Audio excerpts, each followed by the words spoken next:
नमस्कार दोस्तों, welcome to my channel. मैं हूं चांद कुबा। दोस्तों, आज हम बात करेंगे directive principle of state policy and उनमें भी जो बेसिकली सोशलिस्टिक प्रिंसिपल्स हैं उन्हें आज हम कवर करेंगे। हमारी लास्ट वीडियो में हमने जाना था कि डीपीएसपीस के ऑब्जेक्टिव्स क्या हैं, फीचर्स क्या हैं, और साथ ही में जाना था कि अगर कभी फंडामेंटल राइट्स एंड डीपीएसपीस में कभी कोई कन्फ्लिक्ट आता है तो उन्हें कैसे रिजॉल्व किया जाए। इसलिए हमने honourable Supreme Court of India की कुछ जजमेंट्स को भी देखा था एंड साथ ही में जाना था कि डायरेक्टिव प्रिंसिपल्स को इम्प्लीमेंट करने का क्या तरीका होता है। आज हम प्रिंसिपल्स को देखेंगे, सोशलिस्टिक प्रिंसिपल्स को। मुझे उम्मीद है कि ये सेशन आपको पसंद आएगा। सबसे पहले शुरुआत करते हैं आर्टिकल 36 से, जहां पर for the purpose of DPSPs state शब्द को इस्तेमाल डिफाइन किया गया है। इसमें यह कहा गया है कि for the purpose of DPSPs state का वही मतलब होगा जो कि हमने फंडामेंटल राइट्स के लिए स्टेट का मतलब जाना था, जो कि आर्टिकल 12 में दिया गया है। आर्टिकल 12 में हमने स्टेट का मतलब पढ़ा था, तो उसमें हमने कहा था कि स्टेट में मुख्य रूप से चार चीजें आ जाती हैं। सबसे पहले central legislature and executive, and दूसरा हमने कहा था कि स्टेट लेजिस्लेचर एंड एग्जीक्यूटिव। तीसरा हमने कहा था लोकल अथॉरिटीज, जिसमें हमने म्यूनिसिपैलिटीज एंड पंचायत्स के बारे में पढ़ा था। एंड जो पांचवा हमने पढ़ा था वो था other authorities. Now other authorities को जानने के लिए honourable Supreme Court of India की हमने दो जजमेंट्स भी कवर की थी, जिसमें हमने अजय हासिया का केस देखा था and airport authority of India का केस देखा था, जहां पे कुछ test honourable Supreme Court of India की तरफ से दिए गए हैं। अगर कोई अथॉरिटी उन टेस्ट्स पे खरी उतरती है तो उसे हम अदर अथॉरिटी की डेफिनेशन में ले आएंगे, यानी कि उसे हम स्टेट घोषित कर सकते हैं। बात करते हैं नेक्स्ट आर्टिकल की, दैट इज 37। क्या कहता है? Application of principles contained in this part. तो बेसिकली इसमें दो बातें कही गई हैं, मेनली दो बातें हैं। पहला तो ये कि फंडामेंटल राइट्स की तरह DPSPs enforceable in the court of law नहीं होंगे। यानी कि हमने जैसे देखा था कि अगर हमारे फंडामेंटल राइट्स का इन्फ्रिंजमेंट होता है तो हम सुप्रीम कोर्ट जा सकते हैं, या फिर 226 के तहत हम ऑनरेबल हाई कोर्ट्स में भी जा सकते हैं। लेकिन डीपीएसपीज अगर हमें लगता है कि फुलफिल नहीं की जा रही हैं तो हम ऑनरेबल सुप्रीम कोर्ट या फिर हाई कोर्ट का रुख नहीं कर सकते हैं। क्यों इम्प्लीमेंटेबल या क्यों डीपीएसपीज को एनफोर्सिएबल नहीं बनाया गया है, इसका कारण हमने अपनी लास्ट वीडियो में कवर किया था। दूसरी ये जो यहां पर इसमें बात की गई है वो ये कि हालांकि डीपीएसपी एनफोर्सिएबल नहीं है, but these are fundamental in the governance of the country. यानी कि सरकार को डीपीएसपी को कोई भी कानून या फिर पॉलिसी बनाते हुए डीपीएसपी में दिए गए जो प्रिंसिपल्स हैं उन्हें तवज्जो देनी होगी, उन्हें मुख्य रूप से आगे रख के उन प्रिंसिपल्स को बनाना होगा। आगे बढ़ते हैं आर्टिकल 38 की तरफ। क्या कहता है? State to secure a social order for the promotion of welfare of the people. अब यहां पे जो सबसे पहला शब्द दिया गया है सोशल ऑर्डर, उसको पहले जान लेते हैं, फिर आर्टिकल 38 को पढ़ेंगे। सोशल ऑर्डर का मतलब होता है the way in which a society is organised and functions. तो बेसिकली सोसाइटी को कैसे ऑर्गेनाइज किया गया है, सोसाइटी में क्या क्या इंस्टीट्यूशंस हैं, क्या किस तरीके से सोसाइटी फंक्शन करती है, ये सारी चीजें सोशल ऑर्डर में आ जाती हैं। आर्टिकल 38 में क्लॉज 1 कहता है कि सबसे पहले तो स्टेट कोशिश करेगी एक वेलफेयर स्टेट बनाने की। हमारी जो स्टेट है ये कोशिश करेगी welfare of the people ensure करने की। कैसे इंश्योर करेगी? कहता है जी by securing and protecting as effectively as it may a social order. So कहता है जी स्टेट एक ऐसा सोशल ऑर्डर लाएगी जिसमें तीन तरह का जस्टिस प्रिवेल करे। कौन सा? Social, economic and political justice prevail करता हो। एंड उस सोशल ऑर्डर को जब एस्टेब्लिश कर लेगी उसके जरिए welfare of the people ensure किया जा सकता है। आर्टिकल 38 क्लॉज 2 में दो बातें कही गई हैं। पहला तो ये कि स्टेट को इनइक्वालिटीज ऑफ इनकम को रिड्यूस करना होगा, मिनिमाइज करना होगा। दूसरा ये कि स्टेट को inequalities in status, facilities and opportunities को भी मिनिमाइज करना है, एलिमिनेट करना है। अब देखिए यहां पे दो शब्दों का इस्तेमाल है, मिनिमाइज करना एंड एलिमिनेट करना। मिनिमाइज करने का मतलब यह है कि भाई यहां पर पॉसिबिलिटी छोड़ी गई है कि भाई इनकम इनइक्वालिटीज को कंप्लीटली खत्म नहीं किया जा सकता। एलिमिनेट करने का मतलब होता है कि कंप्लीटली खत्म करना होगा। Minimise the inequality in income, यानी कि जो इनकम है उसमें लोगों को इक्विटेबल इनकम मिले, इस चीज को इंश्योर करना होगा। लेकिन जो स्टेटस है, फैसिलिटी है एंड अपॉर्चुनिटी है, ये तीनों ऐसी चीजें हैं जो कि सोसाइटी में सबको बराबर मिलनी चाहिए, इसलिए यहां पे एलिमिनेट शब्द का इस्तेमाल किया गया है। सो ये चीज को इंपॉर्टेंट है, हमें ध्यान देनी चाहिए। दूसरा यहां पे सवाल ये खड़ा होता है कि भाई किस में हमें इनइक्वालिटीज को मिनिमाइज करना है, किस में हमें इनइक्वालिटीज को एलिमिनेट करना है। कहते हैं जी अमंगस्ट द इंडिविजुअल्स, लोगों के बीच में and groups of the people. Society, देखिए सोसाइटी में अलग अलग ग्रुप्स हैं, कम्युनिटीज हैं, अब उनके बीच में भी हमें इनइक्वालिटीज को खत्म करना है या मिनिमाइज करना है एंड लोगों के बीच में भी करना है।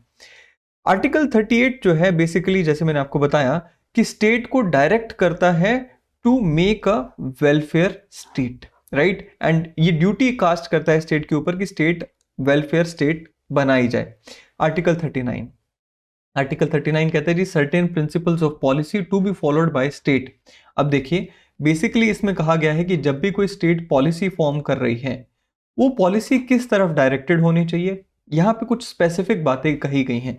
एक तरफ आर्टिकल 38 में हमने देखा कि कुछ जनरल इंस्ट्रक्शंस दी गई हैं, राइट, हमने देखा कि कुछ जनरल इंस्ट्रक्शंस स्टेट को दी गई हैं कि स्टेट को वेलफेयर स्टेट बनाना है, राइट, लेकिन उन जनरल इंस्ट्रक्शंस को अगर कोई रूपरेखा दी गई है तो वो यहाँ पर आर्टिकल 39 में हमें देखने को मिलती है।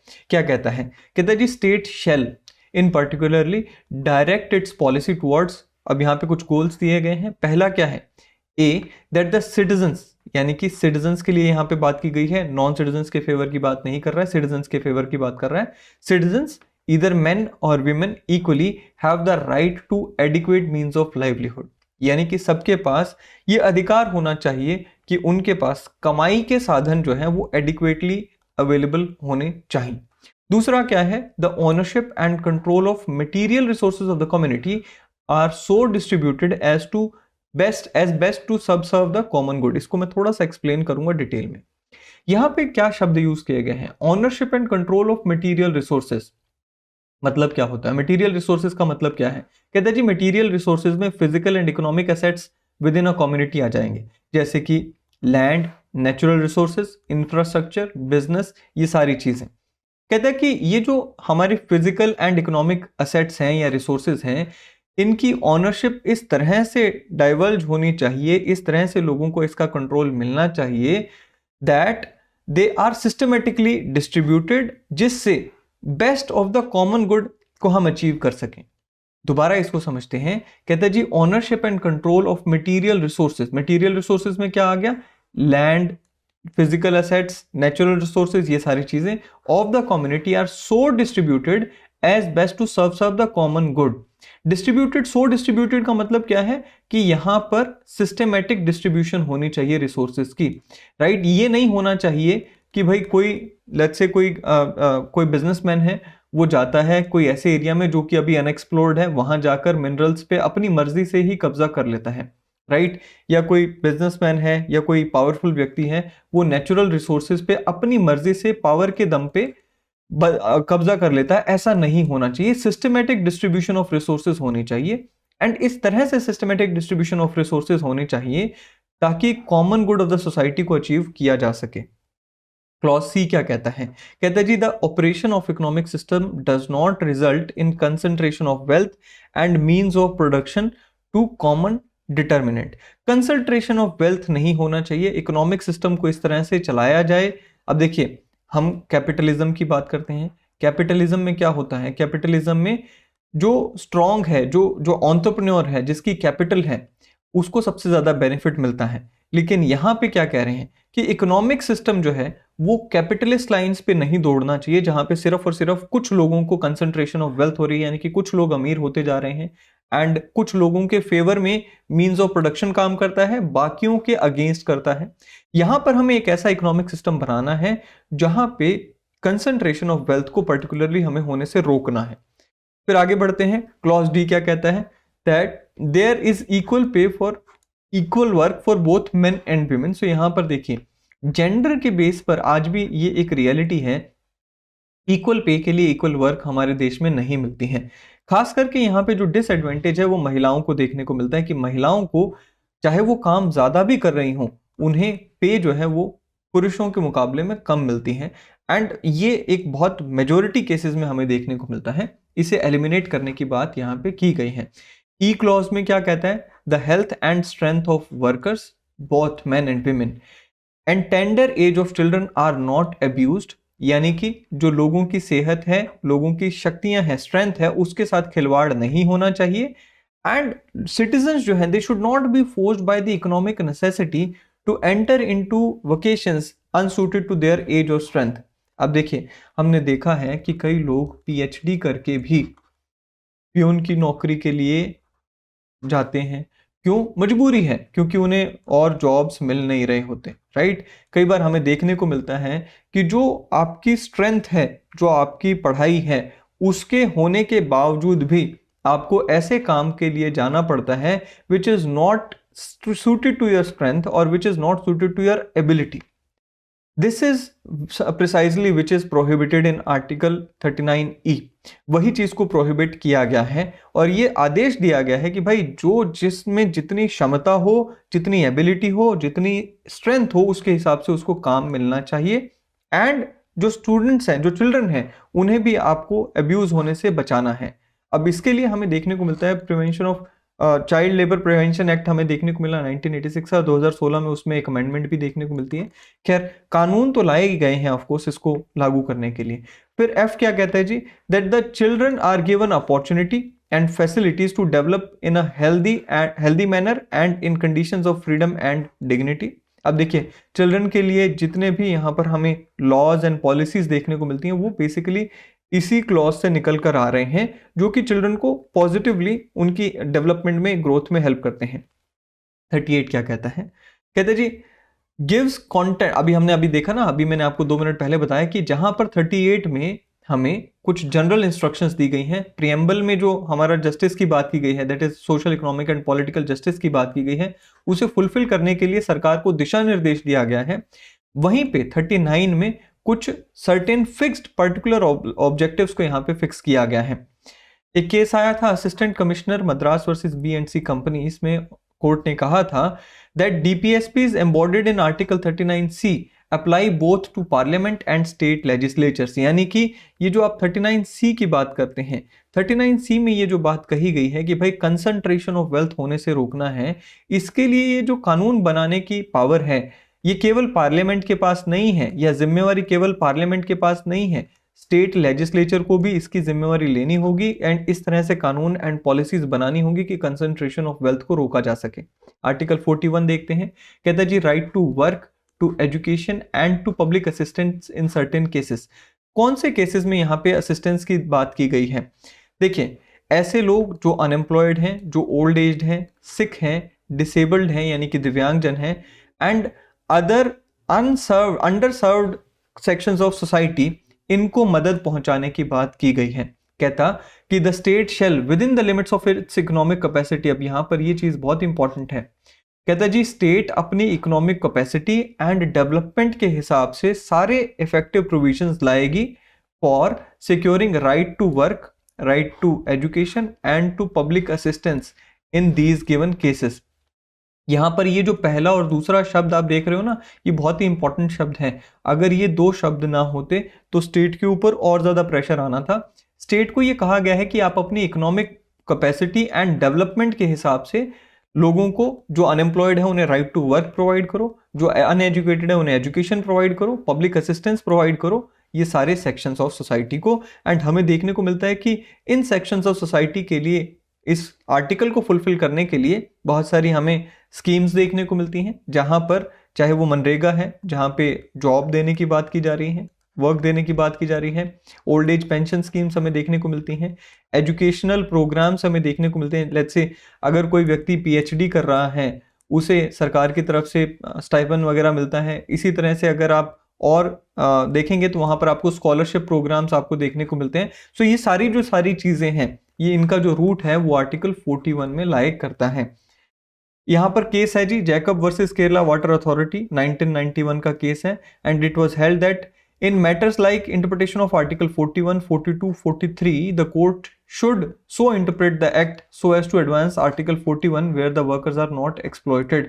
So basically कभी भी article 41, 42 and 43 की इंटरप्रिटेशन का सवाल आता है, कोर्ट को ये कहा गया है कि इस तरह से इंटरप्रेट करना होगा कि वर्कर्स की एक्सप्लॉयटेशन ना हो, इस फेवर में वो लॉ को इंटरप्रेट किया जाए। फॉर एग्जाम्पल, कोई लेबर लॉ है, कोई लेबर लॉ लाया गया है, उसे यहाँ पे कोई क्लॉज में, कोई सेक्शन में अगर कोई कंफ्यूजन है तो उस कंफ्यूजन को हल करते समय आपको इस तरह से ध्यान रखना होगा कि इस तरह से इंटरप्रेट करें कि कहीं पे भी उसकी इंटरप्रिटेशन के थ्रू वर्कर्स की एक्सप्लॉयटेशन नहीं होनी चाहिए। 42 क्या कहता है?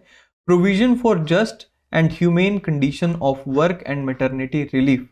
क्या कहा गया? महिलाओं के लिए खासकर के लिए है क्या कि just and human conditions of work provide करनी है एंड मैटरनिटी रिलीफ के प्रोविजंस लेकर आने हैं। कहता है the state shell make provisions for securing just and human conditions of work and for maternity relief. इसके लिए हमें देखने को मिलता है कि मैटरनिटी बेनिफिट एक्ट 1961 में लाया गया था, जिसे 2017 में हमने अमेंड भी किया।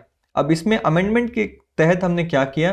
कहते जी जो हमारी मैटरनिटी रिलीफ की जो लीव्स होती हैं, पेड मैटरनिटी लीव्स हैं, उन्हें हमने 12 वीक से बढ़ाकर 26 वीक कर दिया। एंड इसमें हमें देखने को मिलता है कि महिलाओं को ज्यादा से ज्यादा बेनिफिट देने की कोशिश की गई है। बात करते हैं 43 की, लिविंग वेजेस की बात की गई है फॉर वर्कर्स। नाउ 43 जो है वो वर्कर्स के फेवर में बात करता है। क्या कहता है? चलिए देखते हैं। कहता है जी state shall try to endure और सिक्योर क्या? कानून के द्वारा इकोनॉमिक सुइटेबल लेजिस्लेशन और इकोनॉमिक ऑर्गेनाइजेशन और in any other way to all workers, agricultural हो, इंडस्ट्रियल हो या फिर कोई और वर्कर हो, क्या सिक्योर करने की कोशिश करेगी? Living wages and conditions of work ensuring a decent standard of life and full of enjoyment of leisure, social and cultural opportunities, and in particular the state shall endeavor to promote cottage industry on an individual और cooperative basis in rural areas। ये दो parts में आपको इसको divide करना होगा। पहला तो यहाँ पर स्टेट को ये कहा गया है कि स्टेट चाहे कानून के द्वारा या फिर अपनी इकोनॉमिक ऑर्गेनाइजेशंस के द्वारा ये इंश्योर करेगी कि सभी वर्कर्स को, चाहे वो एग्रीकल्चरल वर्कर्स हो या फिर इंडस्ट्रियल वर्कर्स हो या फिर कोई और काम में जुटे हुए वर्कर्स हो, सभी वर्कर्स को लिविंग वेजेस मिल सकें। दूसरा, ऐसी कंडीशंस ऑफ वर्क मिल सकें जहां पे डिसेंट स्टैंडर्ड ऑफ लाइफ को मेंटेन किया जा सके एंड वो जो वर्कर्स हैं they can enjoy leisure time and social and cultural opportunities. देखिए इसमें दो तीन चीजें आ गई। पहला तो लिविंग वेजेस। लिविंग वेजेस क्या होता है इसको हम काफी डिटेल में पढ़ेंगे आने वाली वीडियोस में, बट इतना मान लीजिए कि लिविंग वेजेस हम उन्हें कहते हैं जहां पर not only our basic requirements fulfil होती हैं बल्कि उसके अलावा, बेसिक रिक्वायरमेंट्स मींस व्हाट, खाना, कपड़े, इसके अलावा भी हम जो अपनी लेजरली जो कंडीशंस हैं जैसे कि टेलीविजन, मोबाइल, ये सबको भी हम फुलफिल कर पाएं। सो कहते हैं जी एक तो आपको ये इंश्योर करना होगा कि ये सारी फुलफिल हो। दूसरा, जो वर्किंग कंडीशंस हैं वो इस तरह से होनी चाहिए कि भाई लोगों को, जो वर्कर्स हैं वो बंधुआ मजदूरी की तरह काम ना करें, कुछ उनको लेजर टाइम भी मिले, जैसे कि हमें देखने को मिलता है कि आपको ब्रेक्स मिलते हैं, खाना का मिलता है, चाय पानी का मिलता है, रेस्ट का ब्रेक मिलता है। एंड दूसरा कि वर्कर्स के पास इतना टाइम होना चाहिए कि वो अपनी सोशल एंड कल्चरल अपॉर्चुनिटी को एक्सप्लॉइट कर सकें, जैसे कि फेस्टिवल आ गया या फिर कोई और ओकेजन आ गया तो उसको वो सबके साथ मिलकर एंजॉय कर सकें। दूसरा यहाँ पर जो पॉइंट दिया गया है इसमें वो है कि भाई कॉटेज इंडस्ट्री को प्रमोट करना है। इसके बारे में थोड़ा सा देखते हैं। देखिए 42 को इंप्लीमेंट करने के लिए एक तो फैक्ट्रीज एक्ट 1948 आया, contract labour regulation and abolition act 1970 आया, मैटरनिटी बेनिफिट एक्ट आया, लेबर कोड हमें 2019 में देखने को मिले कि 4 लेबर कोड आए।